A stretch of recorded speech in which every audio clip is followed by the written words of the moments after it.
artists did decide, somewhat belatedly, about 1911, they had started organizing, as they called it, the Greenwich Society of Artists. And that coincided very nicely with Robert Bruce's bequest to the town of his mansion and the lands, which became Bruce Park. The town people, the letters in the newspaper at the time indicate that the town considered it a real white elephant. They didn't want it.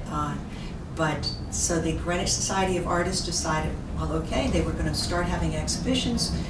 Why not? They thought about other places too. It wasn't a foregone conclusion, but they had their first exhibition at the Bruce Museum, and that was the first exhibition ever held at the Bruce Museum.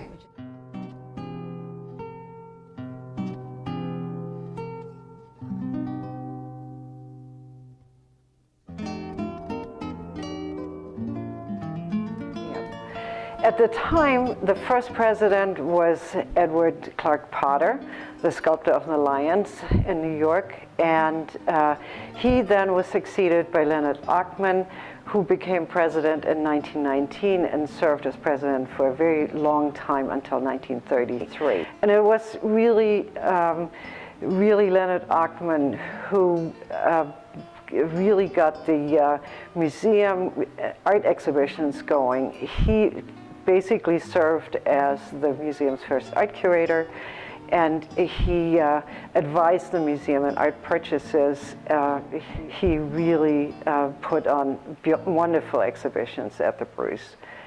He was assisted by his wife, Mina Fonda, and Mina Fonda had the great idea to not only have artist members in the Greenwich Society of Artists, but also associate members, which were wealthy supporters of the Art Society, and so that the organization would be financially sound.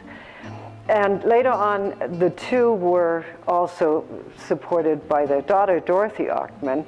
She, again, became secretary in the late 1920s, and it was thanks to her that all the documentation is sorted and kept so that all the records are now in really good order. The Greenwich Society of Artists had their exhibitions at the Bruce Museum until 1927. And at that point, there was a brand new Greenwich Library built at first on Greenwich Avenue. That is in the building or in that space where Saks Fifth Avenue is right now. And they had a shiny new gallery with skylight and invited the Greenwich Society of Artists to have the annual show there. And so they did. And it was so successful, and they really liked that space so much that they decided to stay with the annual show at the library, and moved, as the library moved from Greenwich Avenue to their current location, the exhibition stayed with the library. Later on, the annual show moved from the library once to someplace in Stamford, and then it eventually moved to the Bentheim Gallery at Old Town Hall, which is the gallery of the Greenwich Arts Council, and that's where it's currently held.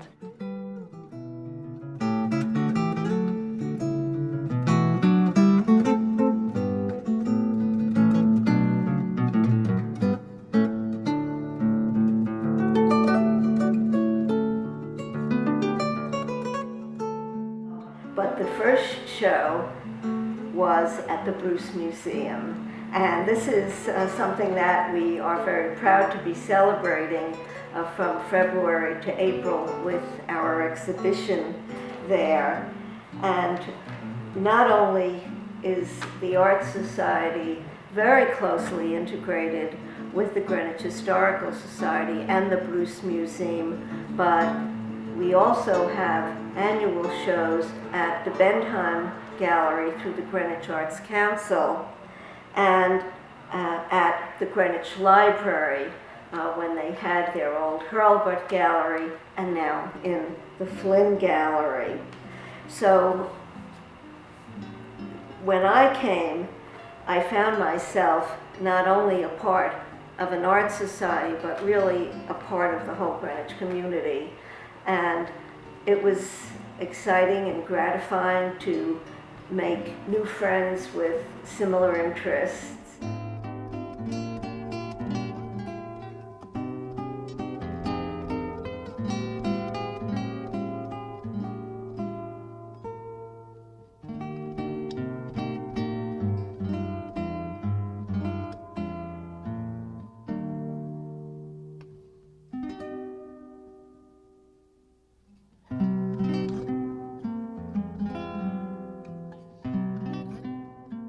I think that I mean, obviously with the changing of the times, people relate to one another differently. So, back when the organization began, and it was this collective of artists who were going out into the landscape in Greenwich or Cascade, where the original group founded itself to paint the landscape. As a group, they would go out physically and paint together and talk and support one another. And I think that essential reason to be has continued through to the present day. It's a really tight network within a bigger tight network of artists, and I think that is a very strong aspect of this organization. It's quite amazing to me that it's been around for 100 years. I've never really, I don't know if I have any real knowledge that comes to mind of an organization that has lasted this long. So I think that's a fairly significant thing. It's certainly a milestone for Greenwich, but I think in the arts, the visual arts in general, I think that it's quite remarkable.